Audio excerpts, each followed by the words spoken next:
Traders of Morocco speak of a great kingdom to the south. To journey there is treacherous. 70 days across the dune seas of the Sahara, with little water between oasis towns. Those who reach it find a strange land, dry like the seashore, inhabited by half-converted people who know the words of the prophet, yet cling to the old rituals. And yet the traders go, bearing spices, silk, ivory, and slaves. For this land has something worth crossing deserts for. Gold. Vast, incalculable quantities of gold.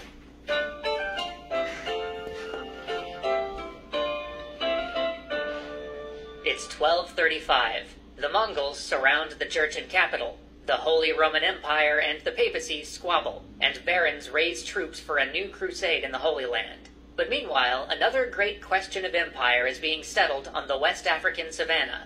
The exiled Prince Sunjata arrays his forces against his enemy, the sorcerer king Soumaoro Kante. The prize, the fallen capital of the Ghana Empire. The sides meet. Spears flash and sorcerers chant incantations. Sunjata presses forward through the melee, moving towards Soumaoro. He knows that there's one chance. He must shoot an arrow tipped with a rooster's spur through the evil enchanter. His bow bends, the string twangs, and the arrow flies. Or so the great epic of the Mandinka says. But however it happened, Sunjata's victory is both very real and absolute. It is the beginning of the Mali Empire. Here, the Mandinka people, who will form the mainstay of Imperial Mali, will wipe aside their last oppression, raise the ancient capital of Ghana, and become lords of the trans-Saharan trade. But the path to this great battle had been a long one. Sunjata was born in the ruins of the Empire of Ghana, a once great state fallen to chaos. Founded sometime around the year 700, the Empire of Ghana had grown rich as the middleman trading gold, which was prized by trans-Saharan caravanners in the north, for salt that was needed in the rainforests bordering its south. Their coffers grew fat off the trade, and from taxing merchants who crossed their territory. But the empire's neighbors grew envious of Ghana's wealth and power, making it an irresistible target. By the 11th century, a Moroccan incursion damaged the empire, to the point that it was no longer able to guard its small farming villages. And as those villages began to fend for themselves, they increasingly began to vie for independence. Meanwhile, drought forced people to migrate, pushing the teetering Ghanan state past the point of collapse. A dozen minor fiefdoms emerged, the shattered remnants of a once mighty nation. The Mandinka prince Sunjata was born into one of these fiefdoms, unable to walk. Because of this disability, the royal family mocked and mistreated the boy and his mother throughout his childhood. But this prince would not be so easily cowed. For years he struggled against the dead weight of his legs, until at the age of 7 he took his first step. But as the young Sunjata finally won the approval of his father, his half-brothers, the sons of the king's other wife, began to resent him, and fear that he might actually be chosen over them in the line of succession. When the king died, Sunjata's mother knew her family wasn't safe. She fled into exile with her son and all of his siblings, gaining asylum at the court of a neighboring king. Sunjata would watch his half-brothers rule from afar. But as he grew older, the tenacious little prince became a favorite of his adopted king, too.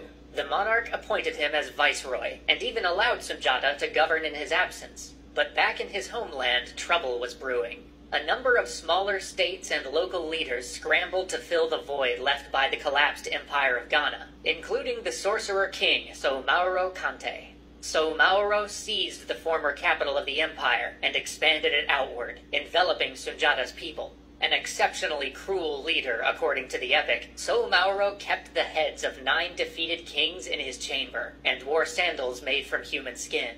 The Mandinka suffered under his rule. Desperate for aid, Sunjata's family sent messengers out to the neighboring kingdom, begging Sunjata to help liberate them from their oppressors. Despite the years of separation and mistreatment, Sunjata resolved to return and fight. He brought with him half of his patron's army, but even that was no match for the forces of Soumaoro. To have any chance, he would have to unite a coalition of smaller, disparate kingdoms to oppose Soumaoro. By force of will, personality, and a shared hatred of Soumaoro's cruelty, he actually managed to do so. Their revolt began in 1234, and that brings us back to where our story began, the twang of a bow and the glorious victory of Sunjata. In the wake of the battle, Sunjata, only 18, was crowned Mansa, or Emperor, of the 12-nation alliance that had marched with him. The nations were technically answerable to him, but he ran the Mali Empire more as a federation than as an absolute despot, with each tribe sending a chiefly representative to court. With its disparate, hostile tribes now fully integrated, Sunjata's new kingdom was uniquely situated for success. Indeed, the borders of Mali expanded further than Ghana's ever had. And unlike the Ghana Empire, which had been merely situated between the salt deposits to the north and the productive gold mines to the south, the Mali Empire's newly annexed territories now contained 3 immense gold mines within its own borders. Seeing this potential, Sunjata reinvigorated the trade in salt, slaves, and gold, taxing every merchant who passed through his lands. The combination of a decentralized, stable government and steady tax revenue allowed Sunjata to organize and outfit a sizable full-time military to guard the caravan routes, ensuring that trade would continue to flow. He selected his hometown of Niani as the new capital of his empire, a center which was further south than the old Ghanan capital, less vulnerable to Moroccan raiders and better situated for agriculture. He would rule for 20 years, and though he would die in some sort of tragic accident, either by drowning or being mistakenly shot at a festival, we're not sure which, his life ushered in a new age for West Africa.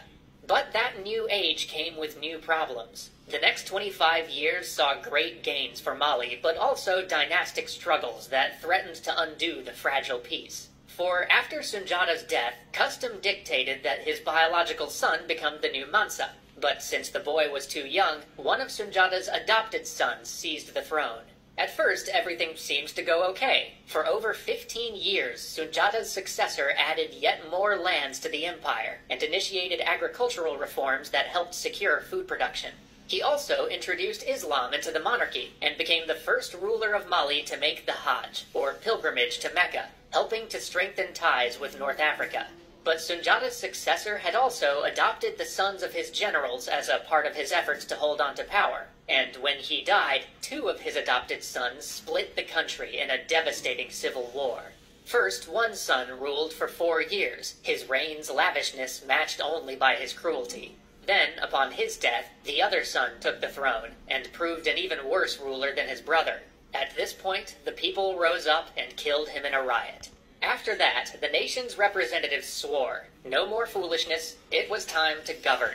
For the next several decades, a series of court officials with close ties to Sunjata took the throne, and things finally began to even out. They opened direct trade negotiations with Tripoli and Morocco, and led a successful military campaign into Senegal. With trade booming, they financed an exploratory expedition into the Atlantic, which returned with reports of a great river flowing through the ocean. Seeing an opportunity for wealth and adventure, the king, Mansa Abubakari Keita II, raised a fleet of 2,000 ships and prepared to find and settle whatever new land this current might sweep him to. He left his regent in charge of the empire and dropped his sails. Neither the emperor nor any of his ships were ever heard from again. Yet this unfortunate occurrence paved the way for Mali's golden age.